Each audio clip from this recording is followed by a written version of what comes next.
Audio on demand from Vision Christian Media. Foundations. Paul, who was like a terrorist trying to kill Christians. You look at the lives of all of the apostles. If you study their lives, you discover that within the space of a week being together, they should have killed each other. They were so contrary and so conflicted. Foundations. Understanding the Jewish foundations of our Christian faith. With Robbo Robinson and Mandy Warby.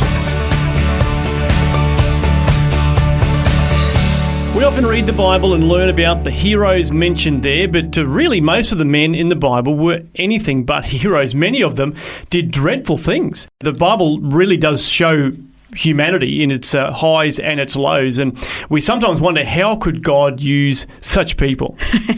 Actually, you don't have to read in a few chapters, and you kind of go 6 chapters in and he's wiping the whole world out, you know, and then from those few remaining, who themselves, straight after the flood, even though, Noah got drunk straight away. That's right, yeah. You kind of think, oh, good Lord. He is a good Lord, and he had nothing good in humanity to use.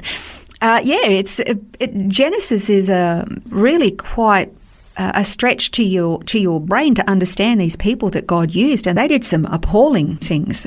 One of the things that I always find a little bit frustrating and almost hard to comprehend is when people say that the Bible, being a Jewish book, is actually very racist because they claim themselves to be a chosen people. In other words, they think they're better than everybody else.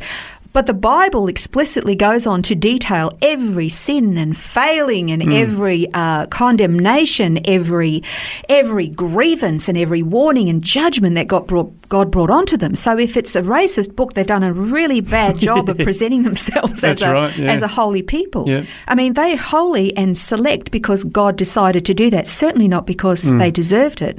And here's the thing, if God had decided to choose Australians as being his chosen people and then wrote a book about us, every sin and failing and weakness would also be detailed, and then the rest of the world would consider us racist, and yet there's nothing pure and holy and perfect about us. That's right. So if you take a look at the book of Genesis and all the men listed there, you come away thinking they're all baddies. And you start off with Abraham. Abraham, in Genesis 12, he actually set up his own wife. He was so worried about losing his own life, Pharaoh took Sarai to add to his own harem. Yeah.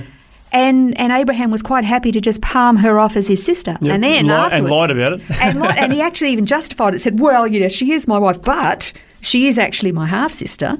Isaac did exactly the same thing in Genesis 26. We were just talking about the role of women in the Bible in a previous couple of programs, and how God had elevated women and that women were to be protected and defended and cherished and loved to the point where a man would actually give up his life. And here it is, Abraham's life is on the line and he's got nothing to do with her. Yeah. That was terrible.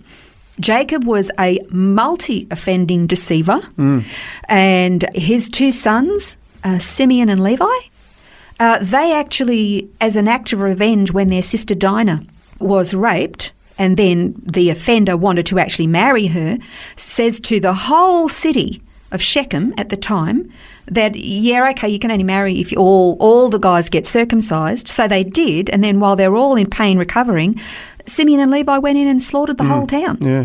Reuben was Jacob's firstborn. He actually tried to undercut his father's own authority as head of the family by sleeping with one of his concubines. That is appalling. Judah, he actually frequented prostitutes, and his daughter-in-law Tamar, who should have been a recipient of the laws of levirate marriage when her own husband, Reuben's sons, died, she was being basically sidelined. So she pretends to be a prostitute. He requires her services.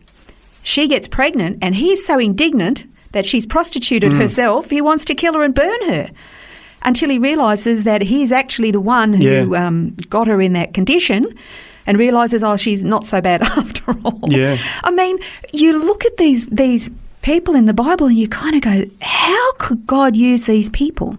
How could he possibly use these people. It really is an example of God's grace and God's mercy as much as it is anything else. It really is, but it's deeper in that God was even choosing people who and going countercultural to some of the traditions.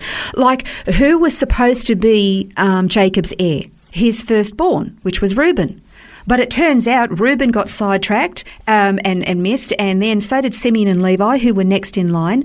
Actually, Jacob chose Joseph and adopted both of his two sons, Ephraim and Manasseh. But in the end, God actually chose Judah, despite the sin and his bad behaviour and what he did with Tamar. And from that, we get the line of the tribe of Judah. Mm-hmm. That's where Messiah comes from. It's all countercultural. Esau was the firstborn, but God chose Jacob. Yeah.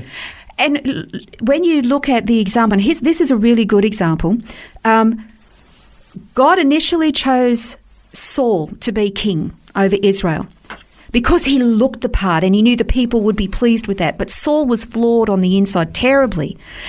And then God rejected him, as we know, because of all of his sins and disobedience. But then God chose David, who was the youngest in his family, who was ruddy and a shepherd and, a bit of a musician. Some would have thought he was a bit of a softie. Yeah. There's even been sort of thought that maybe he was illegitimate just based on some different writings and what have you. So there are some who think that way, yeah. I haven't seen the evidence, but there is thought that way. But the point is God chose him. Yeah. And there's a reason that he does that. If he chose the people who looked the part, who were the natural inheritor, who had the natural giftings, the height, the breadth, the good looks, if they chose all of those, when they achieved something wonderful, everybody would clap and applaud and say, look how wonderful they are, look what they did. Yeah. The expectation is that their giftings, their standing, their morality did all of these wonderful things. And all the glory goes to them. But when God chooses somebody who's weak or lowly or reprobate or broken, who is a Moabitess like Ruth, or a prostitute like Rahab, or Judah, who frequented prostitutes and broke the laws of God with levirate marriage in his sons, with Paul, who was like a terrorist trying to kill Christians. Yeah. You look at the lives of all of the apostles. If you study their lives, you've discovered that within the space of a week being together, they should have killed each other. They were so contrary and so conflicted. Yet it's when the Spirit of God, it's when God uses these people, that's when God gets the glory, because it couldn't possibly have been them. They couldn't have achieved these things. They were too broken. They were too sinful. They were too willful, too rebellious. It should not have succeeded. And the only reason it succeeded was because of what God did. Yeah. So I want to just finish with this one verse. It's from Mark 7:37, and it's with regard to the apostles. And again, if study their lives, and you'll find how different they were. They really shouldn't have got along. But because of what Jesus did in them, they changed the world. Mark 7:37 says, of all the things that Jesus did in the lives of sinners, and that when people saw what he did, they were utterly astonished and saying, he has done all things well. In this way, God gets the glory because he uses the broken, the sinful, the willful, the rebellious, the unassuming, the weak, the frail. And he gets the glory for it. And as we see it in the lives of those in Genesis and right through the Bible, we see it in ourselves as well, which is wonderful. So he gets the glory for what he's doing in our lives. Yeah. Absolutely, yeah. Absolutely.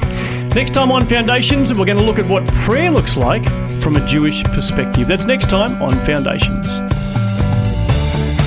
This has been Foundations, a look at the Jewish foundations of our Christian faith. For study notes, resources and more, see vision.org.au/foundations. Thanks for taking time to listen to this audio on demand from Vision Christian Media. To find out more about us, go to vision.org.au.